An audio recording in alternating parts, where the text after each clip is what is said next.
Mari, jemaat yang dikasihi Tuhan, kita akan bersama-sama memperkatakan apa yang dimaksud dengan Pentakosta ketiga dan Mazmur 91. Apa yang dimaksud dengan Pentakosta ketiga? 1. Pentakosta ketiga adalah pencurahan Roh Kudus yang dahsyat di zaman ini, melebihi yang terjadi di Azusa Street.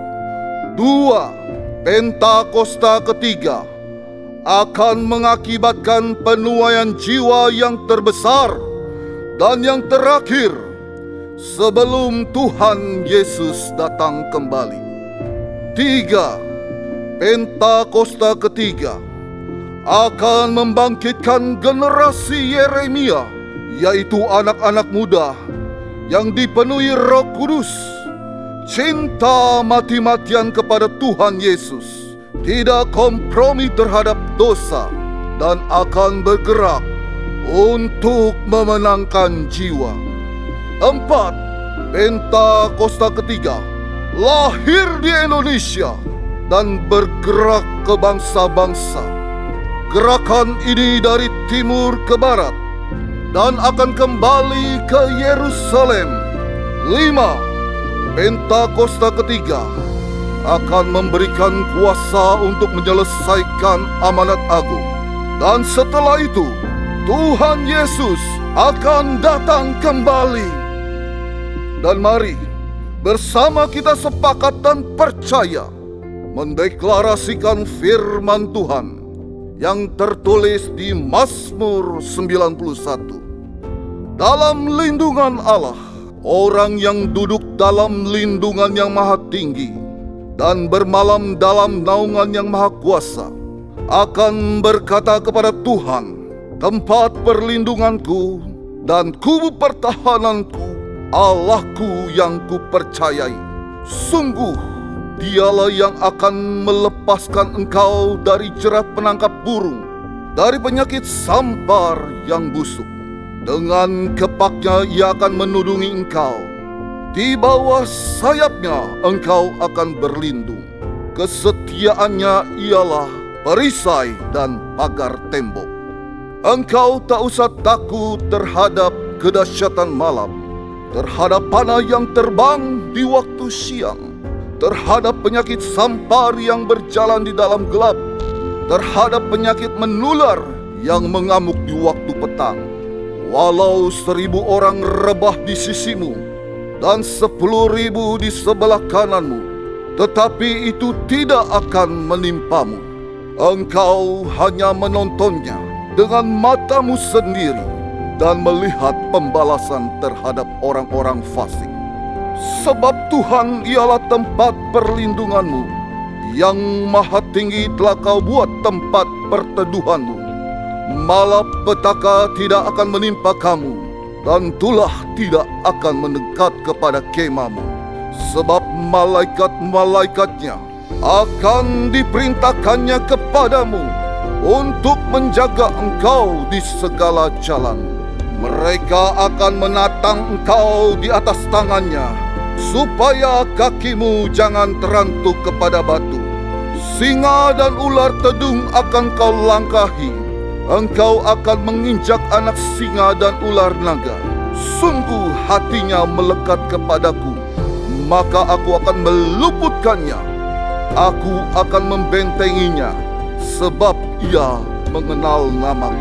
Bila ia berseru padaku, aku akan menjawab. Aku akan menyertai dia dalam kesesakan. Aku akan meluputkannya dan memuliakannya. Dengan panjang umur akan kukenyangkan dia, dan akan kuperlihatkan kepadanya keselamatan daripadaku. Haleluya! Amin. Shalom Jemaat GBI PRJ. Shalom. Shalom. Shalom.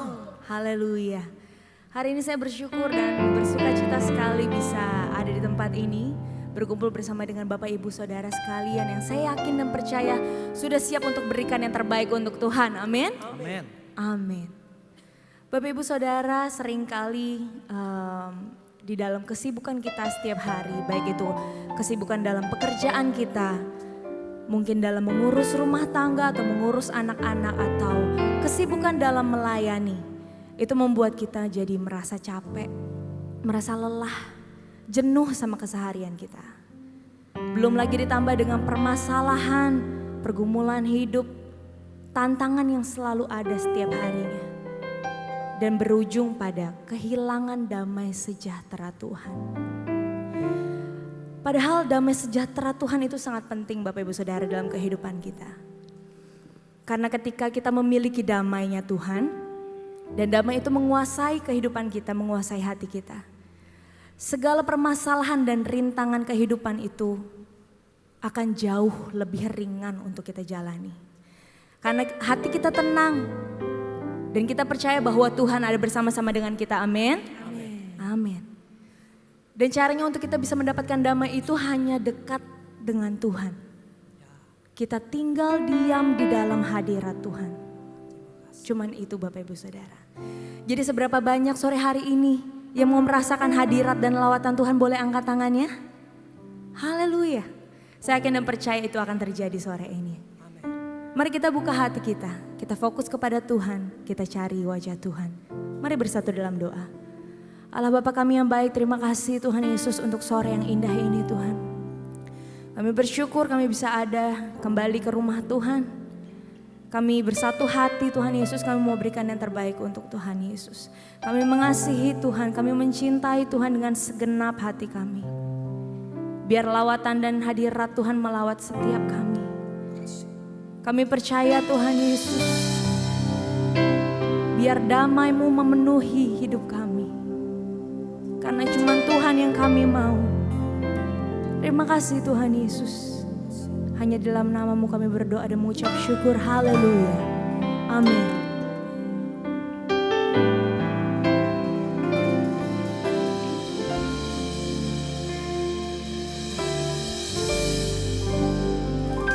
Saat indah ku berhadapan denganmu,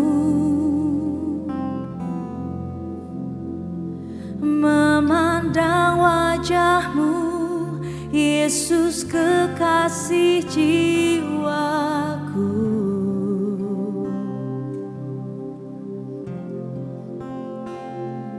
Bawa daku erat dalam pelukanmu, menikmati kasih dan indahnya hadirat-Mu.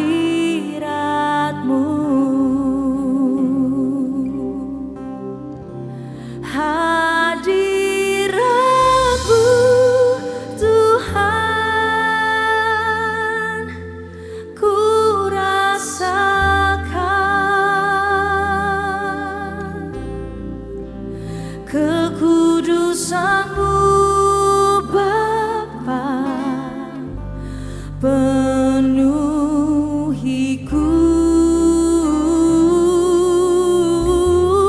ku rindu selalu diam dalam bait-Mu, menikmati kasih anugerah-Mu. Oh, menikmati kasih-Mu Tuhan.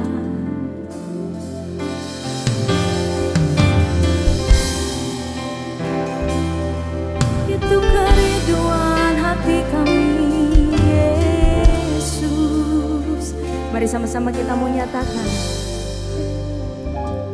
Saat indah ku berhadapan denganmu, mau memandang wajah-Mu Tuhan Yesus. Memandang wajah-Mu Yesus, kekasih jiwaku.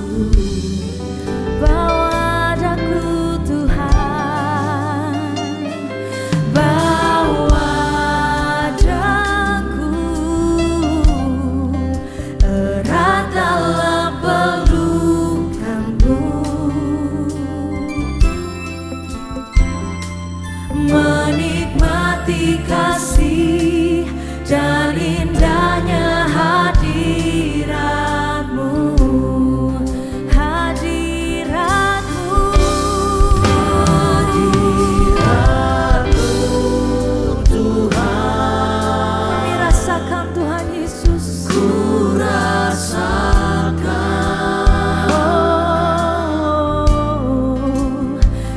Kekudusan-Mu Bapa penuhiku.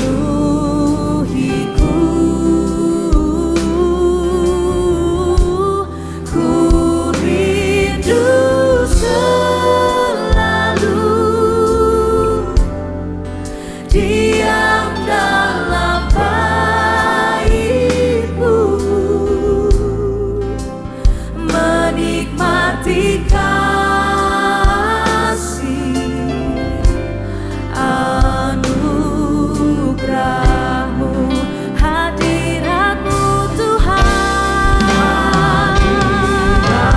Hadirat-Mu Tuhan, kami rasakan, ku rasakan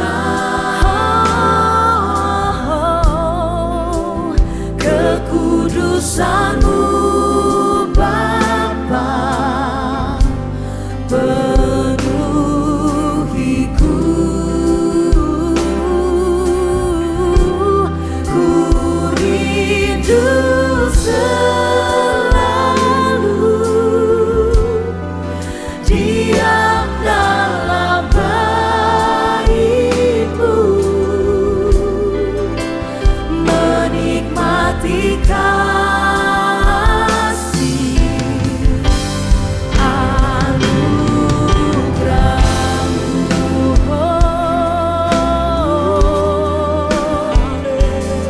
Kami nikmati hadirat-Mu Tuhan Yesus. Kami cinta Engkau Tuhan.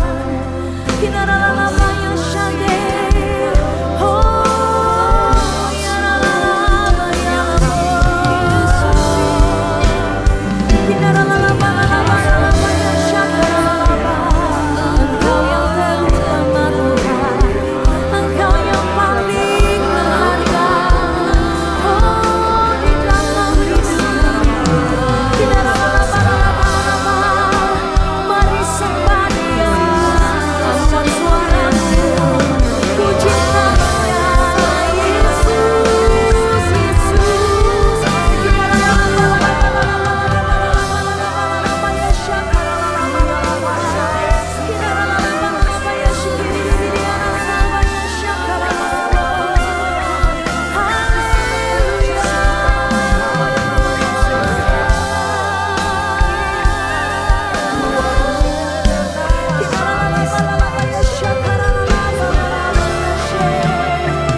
Hanya Engkau Tuhan Yesus, terimalah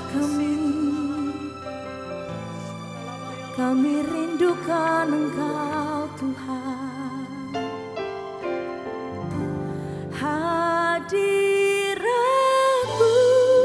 Tuhan,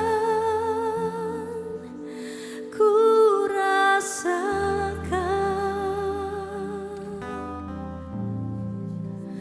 kekudusan-Mu Bapa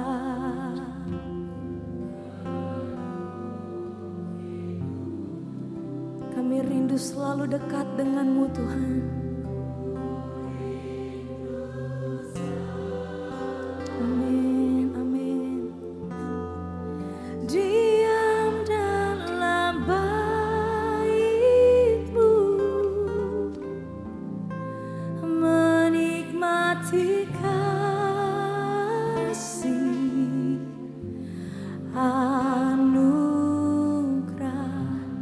sambil angkat kedua tanganmu kita mau nyatakan hadirat-Mu Tuhan, ku rasakan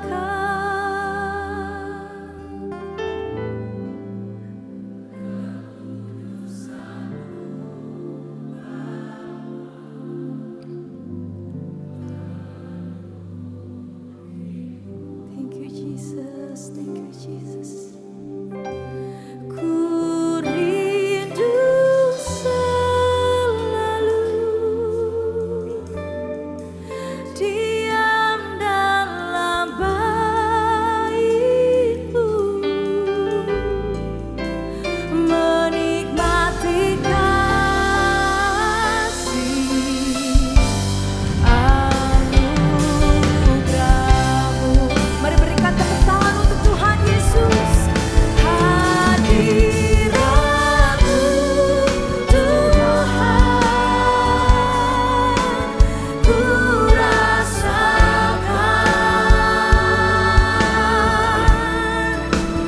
kekudusan-Mu Bapa penuhiku.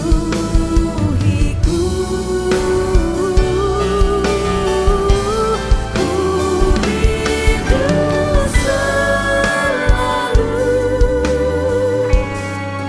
diam dalam bait-Mu, menikmati kasih anugerah-Mu. Hadirat-Mu,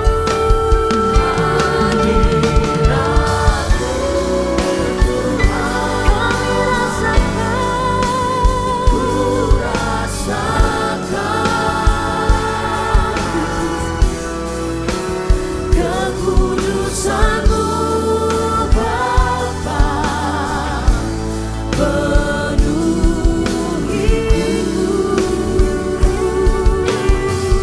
Ku rindu selalu diam dalam bait-Mu, menikmati kasih anugerah-Mu, menikmati kasih-Mu Tuhan, menikmati kasih anugerah-Mu.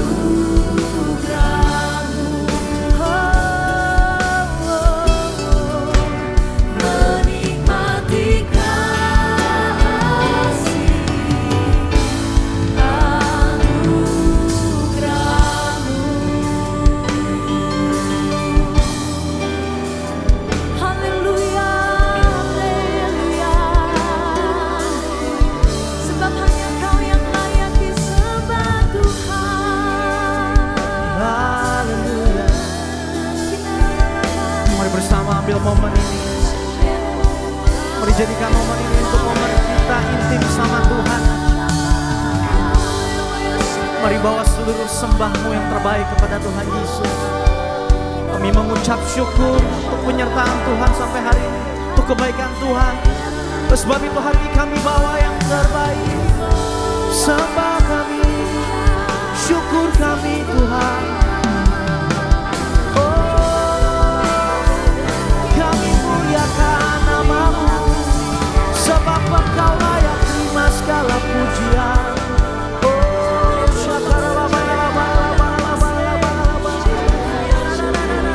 Biar lawatan-Mu mengurapi setiap kami Tuhan Yesus.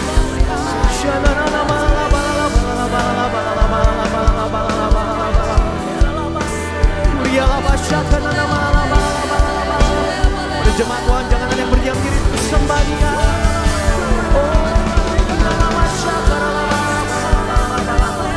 Engkau ku sembah, Engkau ku tinggikan, hanya nama Yesus, hanya nama Yesus, hanya nama Yesus.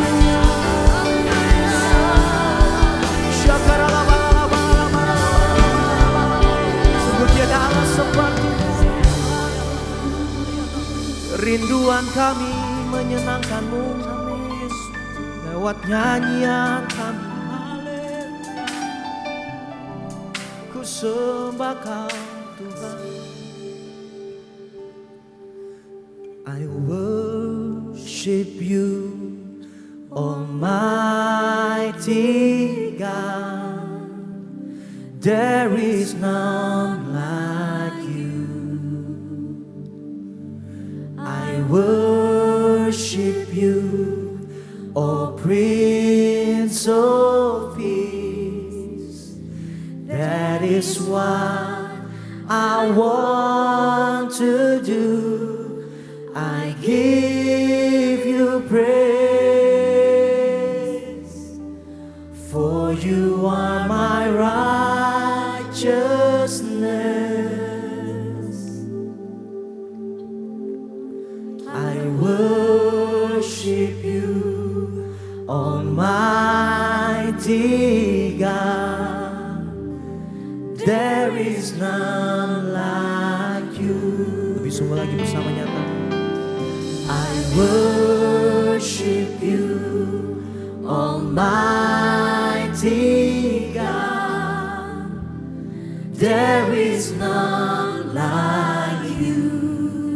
I worship You. I worship You, O Prince of Peace. That is what I want to do. I give You praise, for You are my righteousness. Father, I worship You. I worship You, Almighty God. Oh, there is none like You. Mari dengan segenap hatimu, angkat suaramu, nyatakan. I worship You, Almighty God. There is none like You. There is none like You. I worship You, Oh God, I worship You. Prince of Peace. That is what I want to do. I give You praise, for You are my righteousness. Oh God, I worship You, I worship You, Almighty God. There is none like. Mari umat Tuhan lebih lagi nyatakan, I worship You, worship You, Almighty God. Almighty God. Sebab tiada yang seperti-Mu Tuhan. There is none like You. I worship You, Lord. Worship You, Oh Prince of Peace. That is what I want to do. I give You praise, for You are my righteousness. I worship You, Almighty God. Oh, there is none like You. Mari bersama nyatakan. There is none like You. No one else can touch my heart like You do. I could search for all eternity long and find there is none like You. One more time, sing. There is none like You. There is none like You. There is none like You, Jesus. no one else can touch my heart like You do. And I could search for all eternity long and find there is none like nyatakan tiada seperti Kau. Tiada seperti Kau, oh, yang telah menjamah segenap hatiku. Tak seorang pun di dalam hidup ini seperti Kau, Yesus. Lebih lagi, tiada seperti Kau. Tiada seperti Kau, Yes, amen. Yang telah menjamah senang hatiku. sebab tak seorang pun, tak seorang pun di dalam hidup ini seperti Kau, Yesus. Tak seorang pun juga, tak seorang pun di dalam hidup ini seperti Kau, Yesus. Sepakat kami nyatakan Tuhan, tak seorang pun di dalam hidup ini seperti Kau, Yesus. Oh, haleluya. Sungguh tiada Allah seperti Engkau, Tuhan Yesus. Oleh sebab itu kami nyatakan kami bangga punya Allah seperti-Mu. Terima kasih Tuhan, terima kasih di dalam nama Tuhan Yesus. Setiap kita yang siap bersorak-sorai dan bersuka cita, sama-sama kita katakan amin. Haleluya. Yang bersuka cita di dalam Tuhan boleh sorakan haleluya. Haleluya. Woo! Mari semua bertepuk tangan untuk Tuhan kita.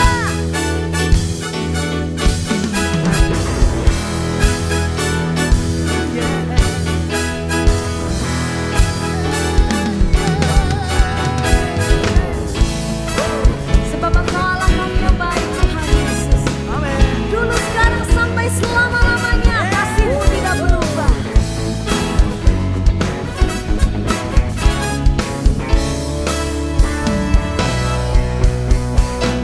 Kasih Allah tak berkesudahan, selalu baru setiap pagi. Rahmat-Nya pun tak pernah berakhir seumur hidupku. Kasih Allah tak berkesudahan, selalu baru setiap pagi. Rahmat-Nya pun tak pernah berakhir seumur hidupku. Dengan sukacita bukan menari, dengan sorak-sorai memuji, ku naikkan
ku naikkan pujian, haleluya. Yes, nyanyi bagi Dia Sang Raja dengan sukacitaku.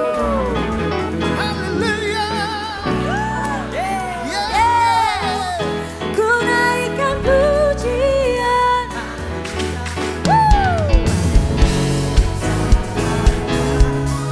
Nyanyi bagi Dia Sang Raja dengan sukacita, bukan berlari dengan sorak-sorai memuji.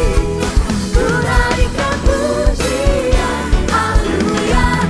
Nyanyi bagi Dia Sang Raja, nyanyi bagi Dia Sang Raja, nyanyi bagi Dia Sang Raja. Semuanya sorakan haleluya. Saya mau lihat lambaian tangan orang-orang yang dimerdekakan Tuhan Yesus. Lambaikan tanganmu, sorakan haleluya. Mari bersukacita di rumah Tuhan. Angkat suaramu yang terbaik. Kita puji Allah, kita Raja yang mulia. Amin.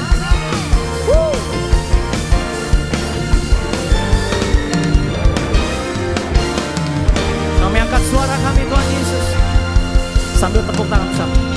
Raja mulia, Allah pemenang, Bapa yang kekal, berkuasa selamanya. Nyatakan segala ciptaan, segala ciptaan sujud dan menyembah. Sujud menyembah Bagi Engkau yang mulia Tuhan, bagi yang mulia, berkuasa selamanya. Are you ready to be perfect? Come on. Kaulah Tuhan, Kaulah Raja, surga bumi menyembah, sorak-sorai kemenangan bagi Raja mulia, kemuliaan bagi Allah yang berkuasa selamanya. Satu suara kami nyatakan, Engkaulah Raja. Kau yang percaya sorakan sebab Engkau Raja kami yang hidup dulu, sekarang, sampai selama-lamanya Tuhan. Amin. Katakan segala ciptaan, segala ciptaan kami sujud menyembah-Mu Tuhan. Sujud menyembah bagi yang mulia, berkuasa selamanya. Mari angkat suaramu. Kaulah Tuhan, Kaulah Raja, surga bumi menyembah, sorak-sorai kemenangan bagi Raja mulia, kemuliaan bagi Allah yang berkuasa selamanya. Engkaulah Raja. Sekali lagi nyanyi untuk Raja mulia. Kaulah Tuhan, Kaulah Raja, surga bumi menyembah, sorak-sorai kami bersorak bagi Raja mulia, kemuliaan bagi Allah yang berkuasa selamanya. Engkaulah Raja.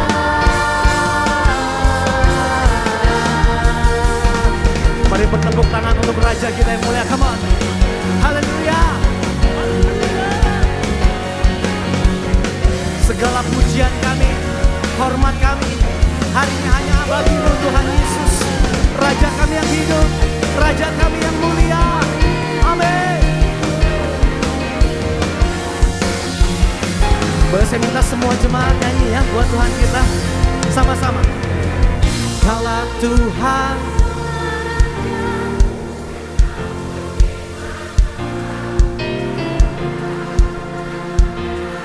bagi Raja mulia.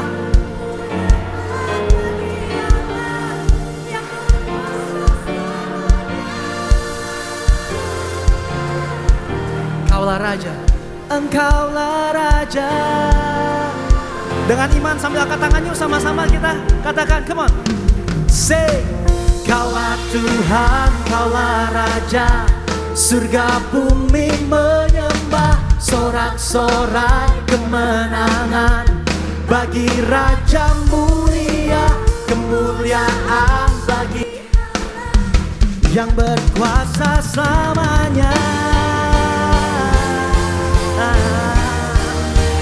Engkaulah Raja. GBPRJ, are you ready? Come on. Kaulah Tuhan, Kaulah Raja. Surga bumi menyembah, sorak-sorai kemenangan bagi siapa? Bagi Raja mulia. Kemuliaan bagi Allah yang berkuasa selamanya. Satu suara kami nyatakan, Engkaulah Raja. Sebab Engkaulah Raja, Engkaulah Raja.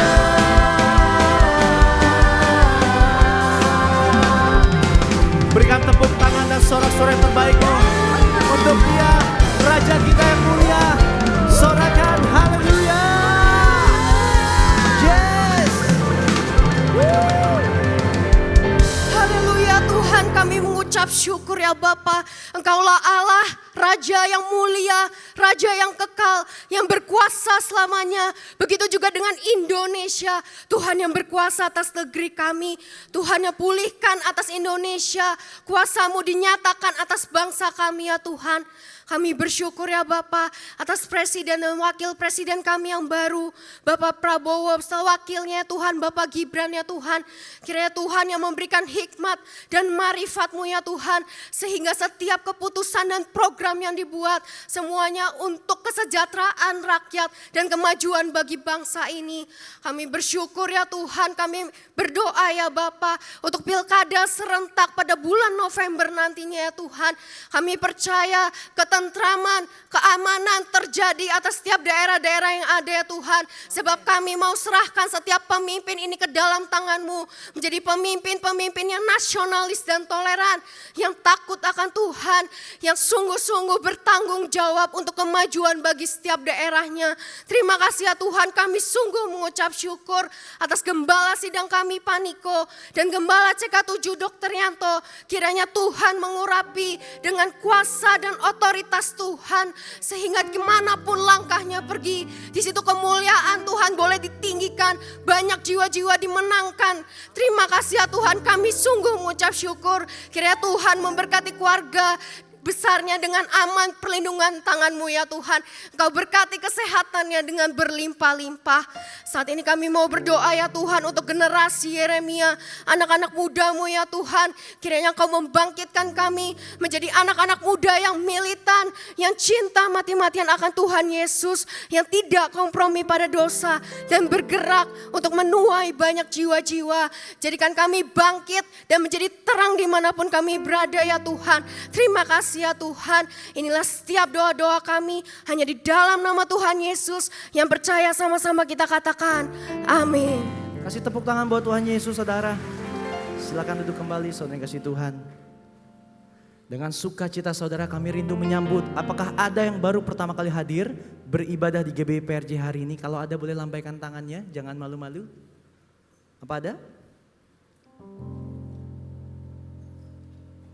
Belum ada seperti itu. Puji Tuhan, semua jemaat yang setia. Kalau begitu minggu depan tugas kita masing-masing saudara, kita ajak keluarga, sahabat, teman, tetangga siapapun itu untuk sama-sama bisa beribadah di tempat ini. Kita bertumbuh, memuji, menyembah Tuhan bersama di GBI PRJ.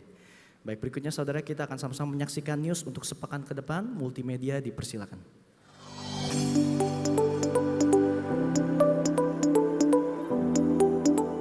Shalom, berikut kami sampaikan beberapa pengumuman.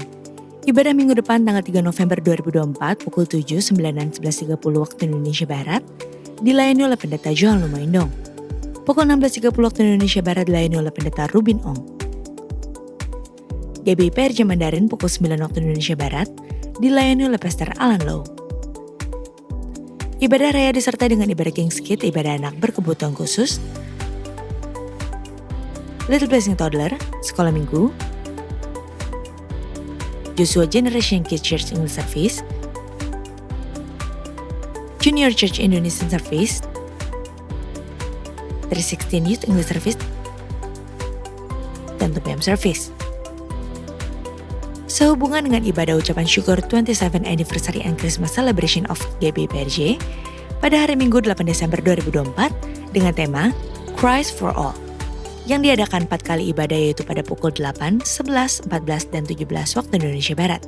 Bagi jemaat yang memiliki KKJ mendapatkan prioritas utama untuk dapat booking tiket via website www.gbprj.org mulai pada hari Selasa 5 November 2024 pukul 10 waktu Indonesia Barat. Bukti booking dalam bentuk QR dapat ditukarkan tiket pada hari Minggu 10 November 2024. Dan bagi jemaat yang belum memiliki KKJ, maka tiket dapat langsung diambil di counter depan pada hari Minggu 10 November 2024. Dan seperti tahun-tahun sebelumnya, pada kesempatan ini juga, kami mengajak Bapak Ibu sekalian untuk dapat ikut ambil bagian dalam bentuk paket sponsorship. Untuk info lengkap dapat menghubungi counter di depan. Unit pelayanan jemaat akan mengadakan baptisan air secara onsite pada hari Sabtu 9 November 2024 pukul 8 waktu Indonesia Barat. Bagi Bapak Ibu yang ingin dibaptis harap segera mendaftarkan diri. Pendaftaran dibuka mulai tanggal 27 Oktober sampai dengan 4 November 2024 secara online via www.gbprj.org atau di counter sekretariat ibadah onsite masing-masing cabang.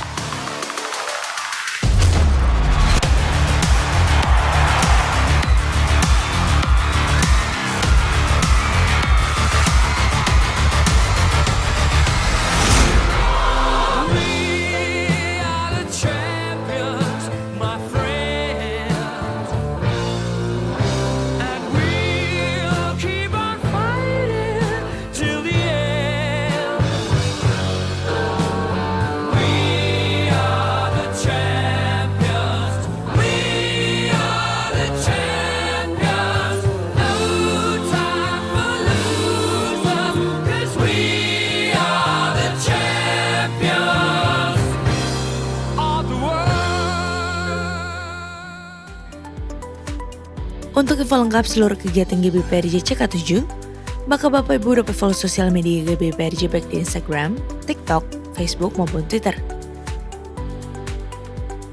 Sekian pengumuman pada hari ini. Terima kasih atas perhatian Bapak Ibu sekalian. Tuhan Yesus memberkati. Kami mau masuk lebih dalam lagi Tuhan, dalam hadirat-Mu ya Bapa. Kami mau naikkan syukur kami, sebab Engkau sangat baik dalam hidup kami, teramat baik Tuhan. Biar hari ini Tuhan kami mau berkata, kami tetap cinta dan kami mau setia hanya kepada-Mu Tuhan.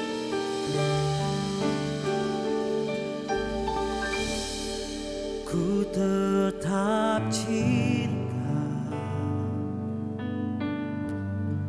ku tetap cinta, walau badai datang menerpa, ku tetap cinta, ku tetap setia, ku tetap setia. Walau tofan datang menerpa, ku tetap setia. Terlalu banyak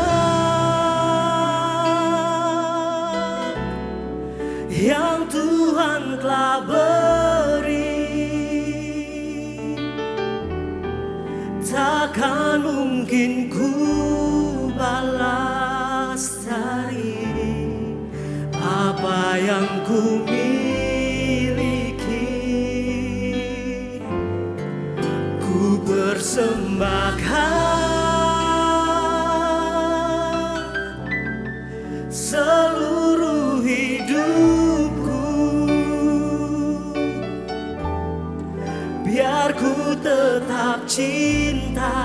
dan ku tetap setia untuk selama-lamanya.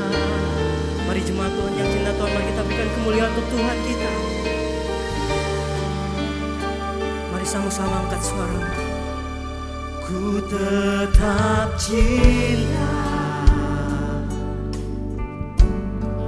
ku tetap cinta, walau badai datang Tuhan, walau badai datang menerpa, ku tetap cinta.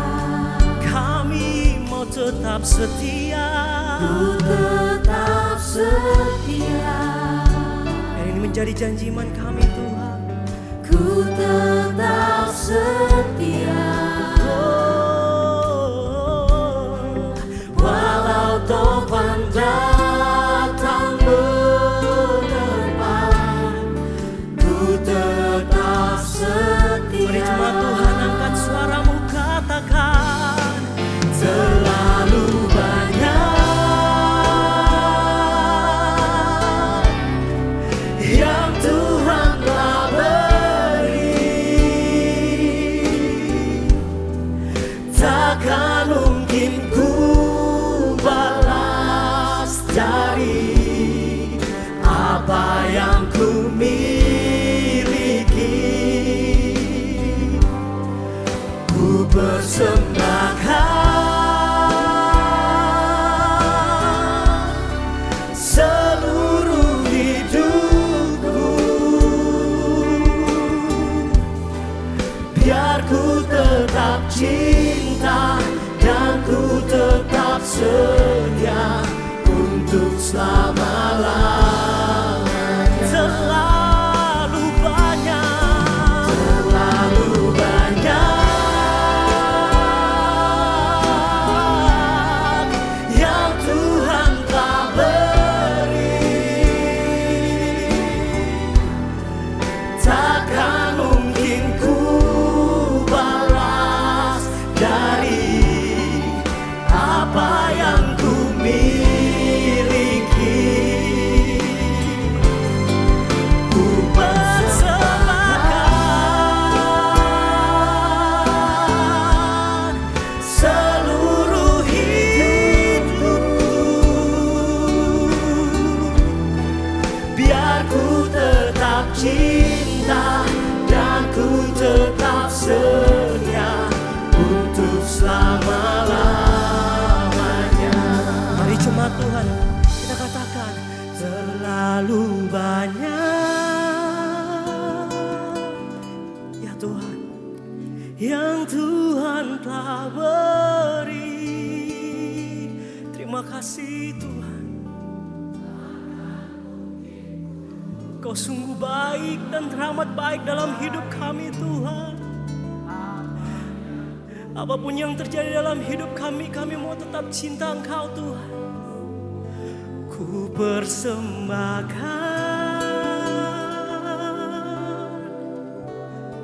seluruh hidupku, biar ku tetap cinta dan ku tetap setia. Sekali lagi, mari jemaat Tuhan katakan dengan sungguh terlalu banyak, terlalu banyak.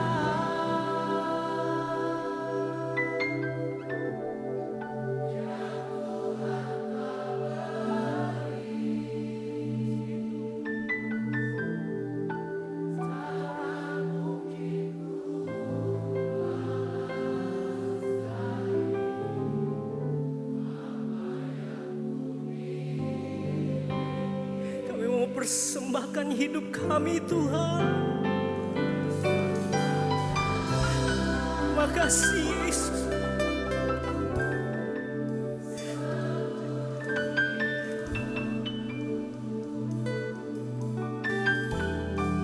Biar ku tetap cinta dan ku tetap setia untuk selama-lamanya. Mari kita berikan sorak-sorak kemuliaan untuk Tuhan. Selalu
haleluya, haleluya. Kami bersyukur Tuhan.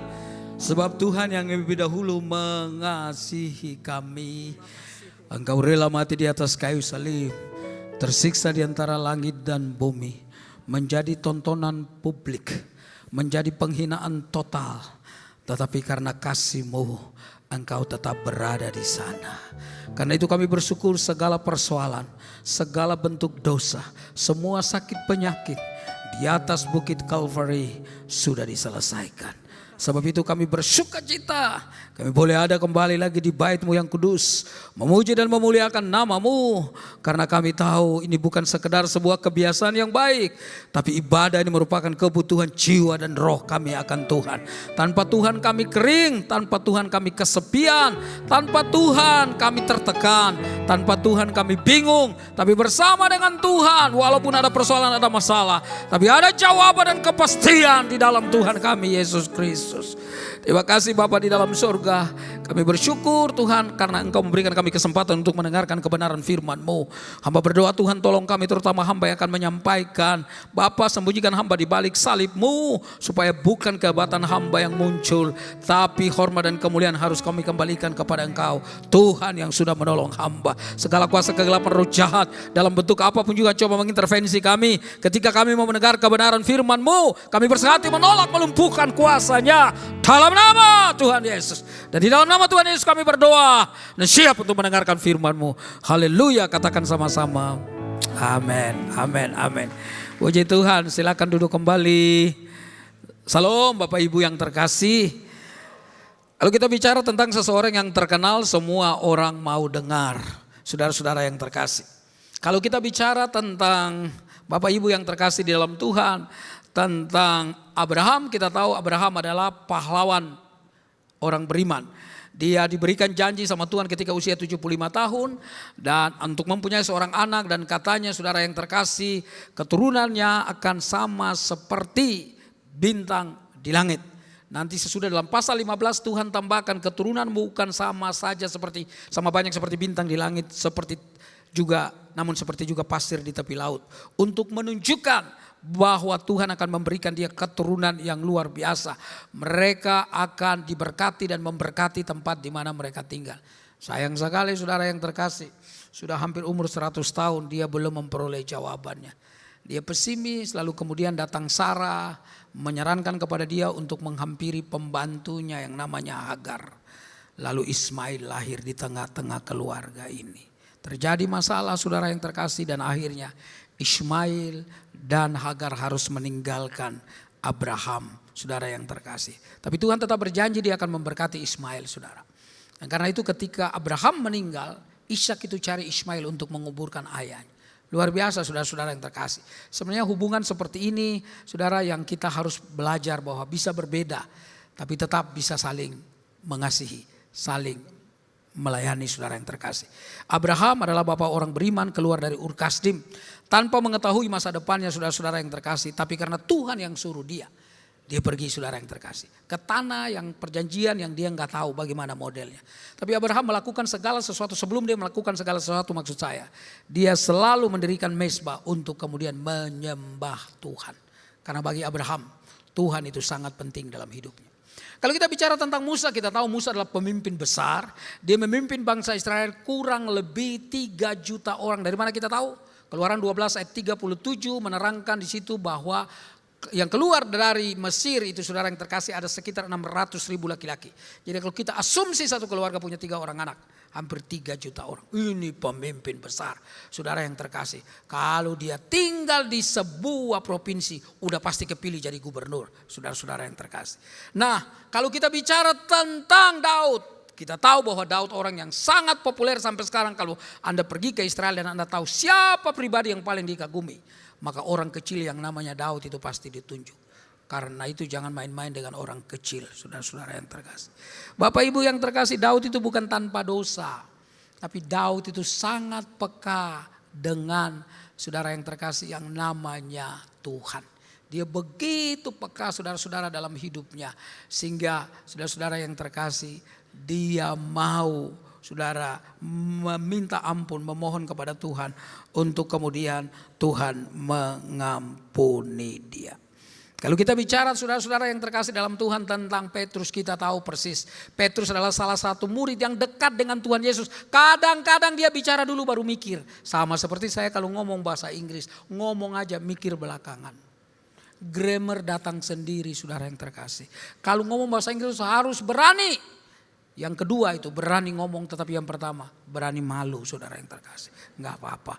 Walaupun bagi saya bahasa Inggris dengan bahasa Indonesia lebih begini. Lebih top.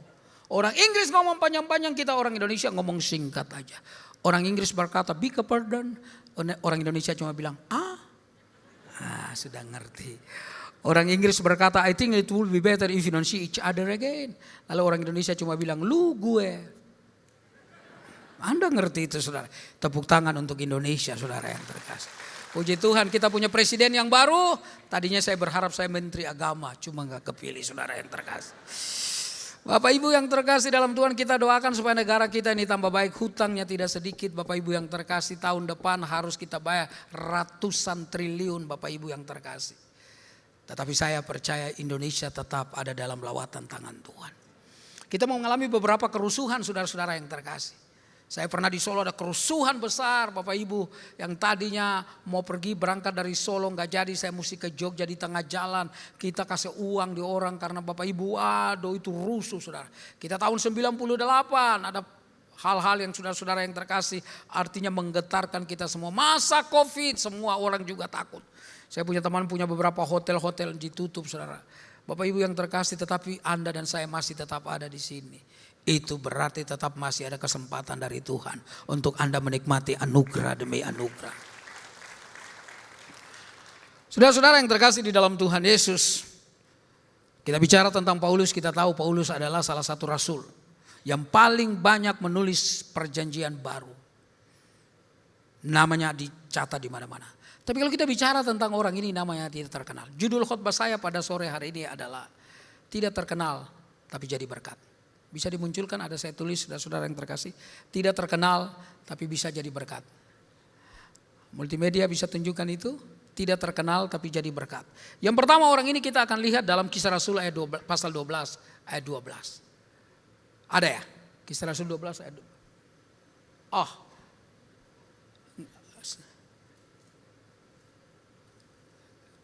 Ada multimedia? Oke, itu ditulis di sana saudara yang terkasih.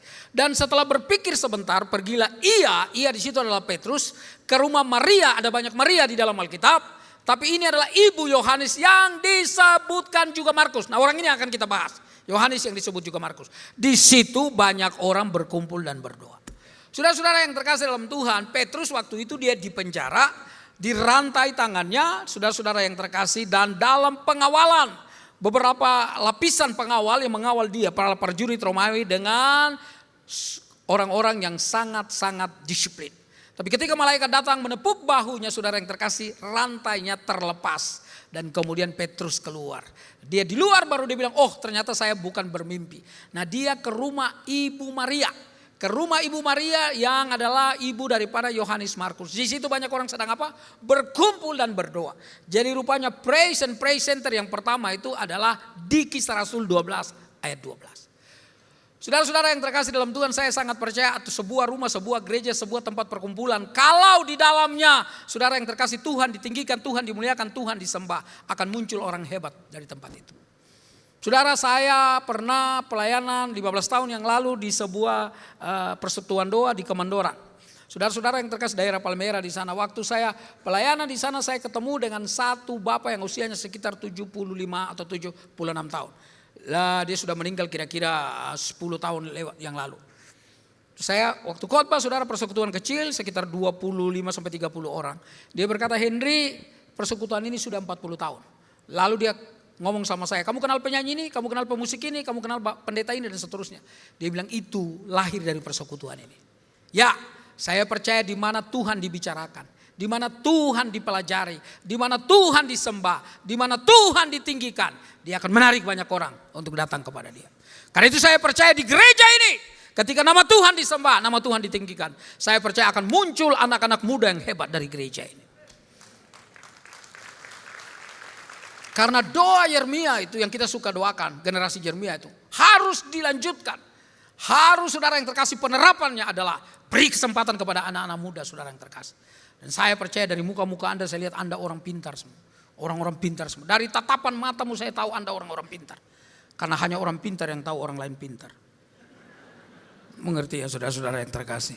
Bapak Ibu yang terkasih di dalam Tuhan Yesus, di situ banyak orang berdoa, dan sebagai anak muda dia mendengar banyak rasul-rasul menceritakan tentang perbuatan Tuhan, tentang orang-orang Israel, tentang rasul-rasul, tentang murid-murid, tentang pengikut Kristus yang mereka dikejar-kejar saudara yang terkasih karena orang Saduki, sebagian dari kaum Sanhedrin itu saudara yang terkasih, mereka tidak percaya dengan namanya kebangkitan, padahal topik berita yang diceritakan oleh murid-murid adalah Yesus yang mati dan bangkit dari antara orang mati. Karena itu kemudian mereka dianiaya. Tetapi sebagai anak muda saudara-saudara yang terkasih, dia mendengar itu. Lalu timbul bibit-bibit spiritual di dalam hatinya. Rata-rata kalau pendeta anaknya paling tidak ada yang jadi pendeta. Paling tidak anak pendeta, anak-anak dari seorang pendeta pasti ada yang jadi pendeta. Mungkin bukan dari awal-awal, tapi barangkali sesudah pendetanya tua dilihat bapaknya, aduh bapak kok begitu setia, dia tergerak. Saudara, kita nggak tahu siapa yang bisa dipanggil secara full time, saudara yang terkasih, sepenuh waktu melayani Tuhan. Tapi mungkin diantara kita nggak sepenuh waktu, tapi kita sepenuh hati kita melayani Tuhan. Itu juga Tuhan butuhkan.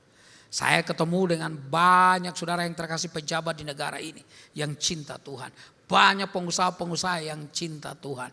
Banyak saudara-saudara yang terkasih anak-anak Tuhan yang sibuk di marketplace. Tapi mereka juga cinta Tuhan luar biasa. Karena saudara yang terkasih sebenarnya hidup bukan sekedar diselamatkan oleh Tuhan, tapi menjadi alat di dalam tangan Tuhan. Namanya muncul lagi saudara yang terkasih dalam pasal 12 ayat 25. Pasal 12 ayat 25 saudara-saudara yang terkasih dalam Tuhan.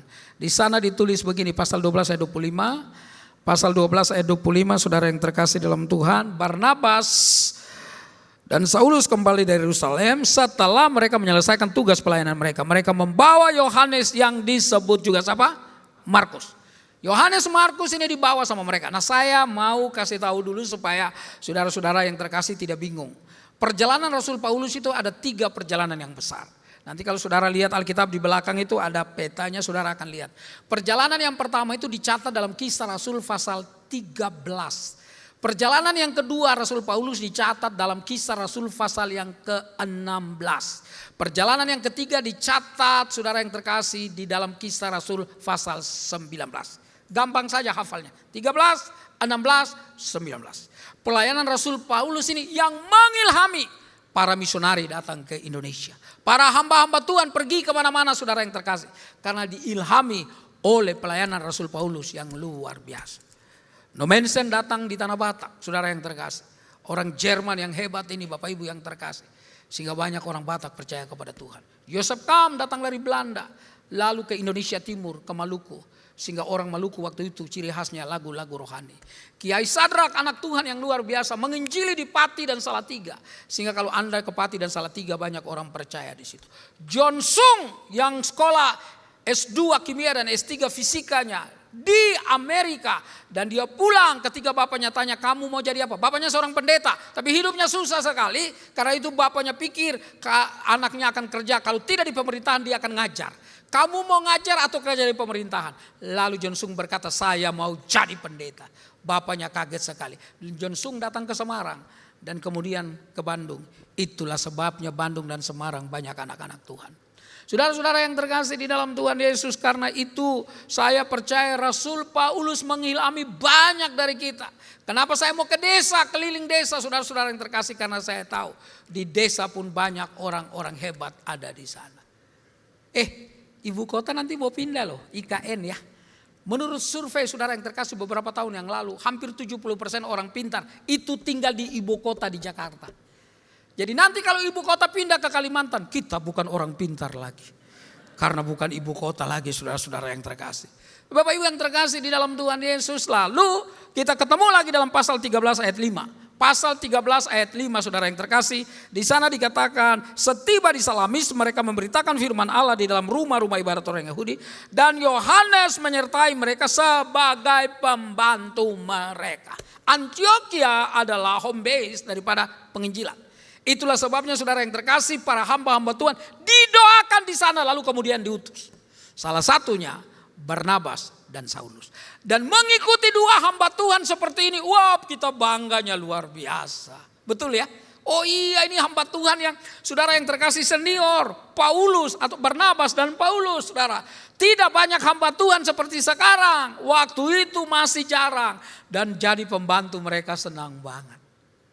Saya percaya kalau Dokter Yanto ngajak satu orang di sini, ayo kamu ikut Bapak dokter pelayanan. Wih mau banget. Dokter lagi bawa tas, Papa, dokter nanti saya bawa. Oh jangan, ini banyak uang. Kamu bawa aja Alkitab. Saudara-saudara yang terkasih di dalam Tuhan, artinya kita disuruh apa aja mau, betul? Mau saudara, karena apa? Oh ini hamba Tuhan yang diberkati oleh Tuhan. Kita pengen berkat yang sama jatuh juga ke kita. Saudara yang saya kasihi di dalam Tuhan Yesus, jadi ikut dua orang hebat ini. Kalau saya zaman waktu itu saya ikut mereka. Oh saya udah posting foto-fotonya. Saya foto, makan bersama dua hamba Tuhan besar. Didoakan oleh dua rasul. Mengadakan mujizat bersama dua rasul. Karena apa? Mereka ngetop. Kita yang ikut ngetop. Sayang sekali dalam pasal 13 ayat 13 menjadi celaka 13. Pasal 13 ayat 13 Kisah Rasul berkata begini, saudara-saudara yang terkasih dalam Tuhan. Lalu Paulus dan kawan-kawannya meninggalkan Pafos dan berlayar ke Perga di Pamfilia. Tetapi Yohanes meninggalkan mereka lalu kembali kemana? Ke Yerusalem. Saudara-saudara yang terkasih dalam Tuhan, ada beberapa kemungkinan kenapa Yohanes ini kembali. Kemungkinan yang pertama, Yohanes itu ingat ibunya. Dia adalah seorang anak yang gak bisa jauh dari ibunya. Diduga ibunya adalah seorang janda. Karena itu saudara-saudara yang terkasih dalam Tuhan, ketika dia berkeliling saudara yang terkasih, dia pikir sudah saatnya dia pulang. Dia rindu mamanya. Saya punya kawan di sekolah teologi dulu di Jogja. Mamanya orang Tionghoa, bapaknya Ambon. Jadi kulitnya putih, hidung mancung tinggi saudara. Ganteng sekali saudara. Kami di sekolah teologi itu kamar mandi cuma 2. Dari sekitar 30 sampai 40 orang tinggal di satu rumah. Ini bukan asrama permanen, rumah orang kampung di Jawa kita kontrak. Rektor kami punya filosofi begini. Kalau kita tinggal dekat orang kampung, kita mulai belajar bagaimana berdampingan dengan orang yang bukan orang percaya. Kita kalau mandi 15 menit itu sekalian ganti baju. Dia 30 menit mandi doang. Itu belum dandannya. Saya bilang, Yong kok lama sekali kalau dandan. Beta dulu main film. Jadi beta kalau dandan lama. Film apa yang dia main? Kamu main. Dia sebutin 1, 2. Saya coba cari, nggak ada gambarnya dia. Saudara-saudara yang terkasih. Tapi dia 3 bulan pulang. Kita bilang, kenapa pulang? Namanya sama juga Henry. Dia bilang, beta ingat mami di rumah. Mami kasihan. Nah kalau pelayanan orang kayak begini, nggak lama bertahan. Nggak lama bertahan. Di pelayanan itu nggak gampang saudara-saudara yang terkasih. Orang ini akhirnya dia pulang. Saya nggak tahu ada di mana dia. Tapi kemungkinan yang kedua, yang namanya Yohanes Markus ini, dia takut dengan situasi keadaan yang dihadapi. Di darat banyak perampok, di laut banyak perompak. 2 kata yang berbeda yang artinya sama sebenarnya.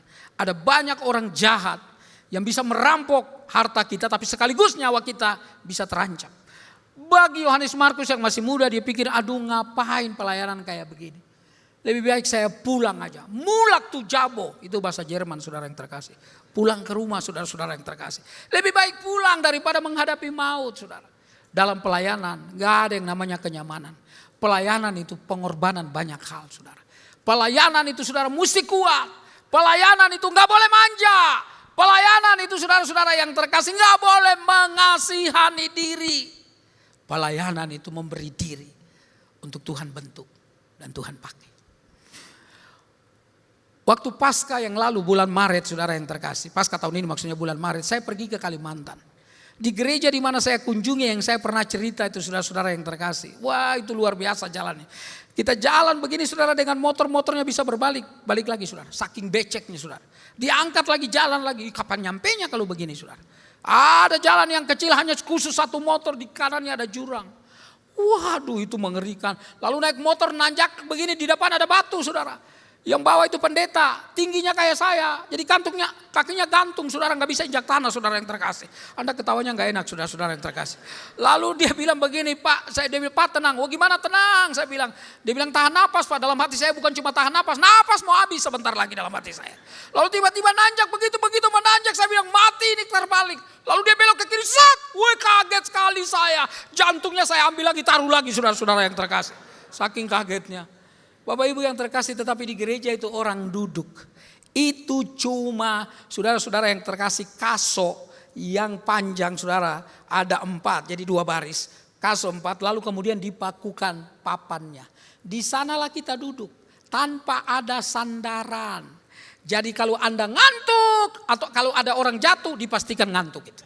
Dipastikan ngantuk. Anda begini pasti jatuh saudara yang terkasih. Dan saya kagum loh. 1,5 jam nggak ada yang jatuh. Itu berarti nggak ada yang ngantuk saudara-saudara yang terkasih. Hari ini saya lihat di sini juga Anda orang-orang yang hebat. Sandaran kursinya enak banget, tapi tidak tidur saudara yang terkasih. Kalau kita dari depan sini bisa kelihatan itu. Siapa yang tidur, siapa yang enggak, kita tahu saudara-saudara. Makanya saya khotbah itu kadang-kadang saya suka kaget-kagetin orang. Kalau saya lihat ada yang tidur, saudara-saudara gitu saudara yang terkasih. Biar saudara yang terkasih jangan tidur. Enak aja gua khotbah lo tidur saudara yang terkasih. Bapak Ibu yang saya kasih di dalam Tuhan Yesus. Karena itu saya yakin bahwa yang namanya Barnabas sepertinya kehilangan masa depan. Alasan yang ketiga, dia pulang karena apa? Dia cemburu dengan pergantian kepemimpinan. Kalau saudara baca pasal 13 ayat 13 yang tadi kita baca, dikatakan lalu Paulus dan kawan-kawannya. Tapi sebelum-sebelumnya saudara-saudara yang terkasih dalam Tuhan, saudara akan baca Barnabas dan Paulus. Barnabas dan Paulus. Barnabas dan Paulus. Kenapa? Karena rombongan misi penginjilan itu dipimpin oleh namanya Barnabas. Kenapa? Barnabas senior. Kalau saudara membaca pasal 11 Kisah Rasul ayat 25, Barnabas yang pergi ke Tarsus, ambil yang namanya Paulus, lalu bawa dia pelayanan. Kenapa? Karena orang Kristen waktu itu mereka takut. Paulus itu mantan preman saudara yang terkasih. Jadi Barnabas yang lebih senior. Tapi sejak kejadian dalam pasal 13 ayat 13 ketika seorang namanya Bar Yesus Elimas yang coba membelokkan saudara iman percaya dari gubernur di pulau itu, Pulau Pafos, yang ingin bertanya kepada Paulus. Lalu Paulus menghardik dia menjadi buta saudara yang terkasih. Sejak itu saudara akan baca dan saudara akan ketemu Paulus dan kawan-kawan. Paulus dan Barnabas. Bagi saya Barnabas hebat. Dia seorang senior. Dia yang membawa Paulus pelayanan. Tapi ketika dalam pelayanan dia lihat Paulus lebih kompeten. Paulus lebih punya kelebihan. Dalam memimpin rombongan dia bilang, "Dek, kamu yang pimpin. Koko, kakak, abangmu ikut. Karena kamu adik yang hebat." Jangan lupa Paulus itu sekolah. Di sekolah Tiranus punya guru besar yang namanya Gamaliel. Dia adalah orang cerdas yang namanya Paulus. Waktu dia belum ketemu Yesus atau Yesus saudara yang terkasih berbicara dengan dia secara personal. Memang dia penganiaya jemaat. Tapi begitu dia ketemu dengan Yesus, dia berubah. Segala sesuatu yang hebat dulu kata dia, kuanggap sampah karena perjumpaanku dengan Tuhan. Makanya anak Tuhan itu gak boleh sombong loh. Kalau melayani Tuhan itu gak boleh angkuh saudara. Kalau Anda udah ikut Tuhan, melayani Tuhan masih angkuh. Saudara-saudara yang terkasih itu andang numpang tenar saudara kepada Yesus. Kalau Yesus, tadi malam kan ada acara ya. Saudara-saudara yang terkasih di sini kan. Saya dengar ada beberapa penyanyi. Tadinya saya mau datang saudara yang terkasih. Cuma saya lupa saudara yang terkasih. Saya tadi diceritain, aduh nyesal banget Bapak Ibu yang terkasih. Mau datang lupa. Saudara-saudara yang terkasih di dalam Tuhan, yang namanya Paulus itu Bapak Ibu yang terkasih, penganiaya jemaat takut. Tapi sekarang dia berubah saudara-saudara yang terkasih. Dan dia menjadi orang yang dikagumi oleh banyak orang. Bapak Ibu, teman-teman yang saya kasihi di dalam Tuhan. Lalu yang namanya saudara yang terkasih, Yohanes Markus itu seperti tidak dicatat lagi. Tadi kita baru bicarakan 3 yang dicatat, bukan? Saudara-saudara yang terkasih. Kisah 12 ayat 12, Kisah 12 ayat 25, ada 4, Kisah 12 ayat, Kisah 13 ayat 5 dan Kisah 13 ayat 13. Sudah 4. Namanya seakan-akan terhapus. Nah, saya sudah bilang tadi perjalanan yang pertama 13, perjalanan penginjilan Paulus yang pertama di pasal 13 Kisah Rasul, yang kedua pasal 16, yang ketiga pasal yang ke-19. Memasuki perjalanan penginjilan yang kedua dalam saudara yang terkasih, Kisah Rasul pasal 15 ayat 35 saudara, ayat 35 saya baca secara cepat saudara-saudara yang terkasih. Di sini dikatakan Paulus dan Barnabas. Saudara lihat ya, Paulus lagi yang disebutkan pertama. Paulus dan Barnabas tinggal beberapa lama di Antioquia. Jadi mereka datang bawa laporan. Begini-begini perjalanan kami, begini-begini dan seterusnya. Mereka bersama-sama dengan banyak orang lain mengajar dan memberitakan firman Tuhan. Tetapi beberapa waktu kemudian berkatalah Paulus kepada Barnabas, baiklah kita kembali kepada saudara-saudara kita di setiap kota di mana kita telah memberitakan firman Tuhan, untuk melihat bagaimana keadaan mereka. Barnabas ingin membawa juga Yohanes yang disebut Markus. Tetapi Paulus dengan tegas berkata bahwa tidak baik membawa serta orang yang telah meninggalkan mereka di Perga dan Pamfilia dan tidak mau turut bekerja bersama-sama dengan mereka. Hal itu menimbulkan perselisihan yang tajam sehingga mereka berpisah, dan Barnabas membawa Markus juga sertanya berada ke Siprus, tetapi Paulus memilih Silas. Saudara-saudara yang terkasih dalam Tuhan, Barnabas dengan Yohanes Markus itu cousin, sepupu. Karena itu barangkali yang namanya Barnabas sudah menasihati yang namanya Yohanes Markus. Dek, ini nanti kita mau pelayanan lagi nih sama abang Paulus itu, sama koko Paulus. Ya, nanti kalau kita pergi, kamu jangan aneh-aneh lagi. Jangan gak setia. Pelayanan itu lagi 2 minggu, kamu 2 hari sudah pulang. Kamu lagi enak-enak pelayanan, kamu makan di belakang. Kamu main handphone, serius dikit ya dek. Karena Paulus itu gak suka. Iya bang, iya bang, iya bang, iya bang. Kali ini aku janji. Aku mau lebih serius lagi. Tapi ketika mau dibawa dan dia kasih tahu, Barnabas bilang sama Paulus, mau ajak Yohanes Markus. Paulus bilang apa? Tidak boleh. Tidak boleh membawa orang yang sudah meninggalkan mereka. Artinya orang yang tidak serius, tidak sungguh-sungguh, enggak layak dalam pelayanan. Saudara, kalau orang tanya kita atau pendapat Anda, dari 2 tipe kepemimpinan ini Anda pilih yang mana? Apakah pilih orang yang seperti Paulus yang berkata, enggak boleh lagi ikut pelayanan? Atau Anda memilih orang yang seperti Barnabas? Ayo pelayanan aja, ayo pelayanan lagi. Mungkin banyak orang yang berkata, bagus Barnabas dong. Dia punya kasih yang hebat. Tapi menurut saya, 2 gaya kepemimpinan ini harus ada di dalam gereja. Yang satu menerima orang dengan kasih seluas-luasnya. Tapi yang satu menerima orang tetapi juga ada disiplin yang mesti dikasih. Sudah ada aturan saja orang masih bisa melanggar, orang masih bisa seenaknya. Apalagi gak ada aturan. Karena itu Bapak Ibu yang terkasih, nanti kita melihat apa yang terjadi dengan orang ini. Saudara yang terkasih, akhirnya mereka berpisah. Barnabas itu dia berpisah. Yang luar biasa, walaupun mereka berpisah, mereka tetap dalam pelayanan. Enggak ngambek itu saudara. Enggak itu bilang Barnabas, Yohanes Markus enggak bilang sama Barnabas kakaknya, sepupunya. Enggak lah, saya enggak mau lagi pelayanan, hamba Tuhan macam apa begitu. Kan saya udah mau sungguh-sungguh, kenapa dia enggak terima saya? Udah, saya di rumah aja, biarin aja. Enggak pelayanan deh. Tapi dia tetap pelayanan. Namanya saya akan tenggelam. Enggak lagi disebutkan saudara. Lalu muncul lagi dalam Kolose pasal 4. Siapa yang menulis Kolose ini saudara-saudara yang terkasih? Siapa yang menulis Kolose ini? Ini Anda saya udah khotbah biografi saudara-saudara yang terkasih di dalam Tuhan. Dengan Bapak Ibu yang terkasih, selesaikan ini. Satu topik ini saudara-saudara yang terkasih. Siapa yang tulis Kolose? Kolose ditulis oleh Rasul Paulus. Rasul Paulus ngomong apa saudara-saudara yang terkasih di dalam Tuhan? Rasul Paulus ngomong apa kepada orang ini? Ya, saudara-saudara yang terkasih dalam Tuhan. Saya lagi lihat jam untuk cocokkan di sini. Saudara yang terkasih di sini saya berhentinya 18.02. Saudara, ya. Bapak Ibu yang terkasih dalam Tuhan, Kolose pasal yang keempat ayat yang ke-10. Kolose pasal 4 ayat 10 bilang begini, ini Paulus yang tulis. Salam kepada kamu dari Aristarkus temanku sepenjara. Dan dari Markus kemenakan Barnabas. Tentang dia kamu telah menerima pesan, terimalah dia apabila dia datang kepadamu. Saudara yang tulis ini adalah Paulus. Ada 2 kemungkinan saudara yang terkasih dalam Tuhan. Kemungkinan yang pertama, Paulus menurunkan standar dalam pelayanan. Raidersnya saudara yang terkasih. Aturan dalam pelayanan Paulus bilang begini. Gini. Markus begini. Yohanes, kamu ikut aja ya. Kalau pelayanan 2 minggu lalu kamu 2 hari mau pulang aja gak apa-apa. Saya kasih kamu sekalian ongkos biar kamu pulang. Ya, kalau lagi pelayanan lalu kamu lihat ada bakso di luar, kamu keluar mau makan bakso, makan aja. Ajak teman-teman kamu makan aja. Nanti saya yang bayarin. Kalau lagi ibadah kamu main handphone di belakang, saudara sambil ketawa-ketawa sendiri, main aja. Ya, supaya kamu tetap pelayanan. Atau kemungkinan yang kedua, yang namanya Yohanes Markus itu memperbaiki dirinya. Dia lihat, iya saya sudah menyusahkan. Dua hamba Tuhan yang hebat. Kenapa saya bodoh? Kenapa saya enggak nurut? Kenapa saya kok mau mengikuti kemauan saya sendiri? Memutuskan hal saya sendiri. Lalu saudara-saudara yang terkasih dalam Tuhan, di mana yang kita kira-kira? Lihat yang mana yang betul. Mari kita lihat satu ayat supaya kita sampai pada sebuah konklusi. Saudara-saudara yang terkasih. 1 Petrus pasal 5. 1 Petrus pasal 5. Siapa yang menulis Petrus ini, saudara-saudara yang terkasih? Hello? Siapa yang menulis Petrus?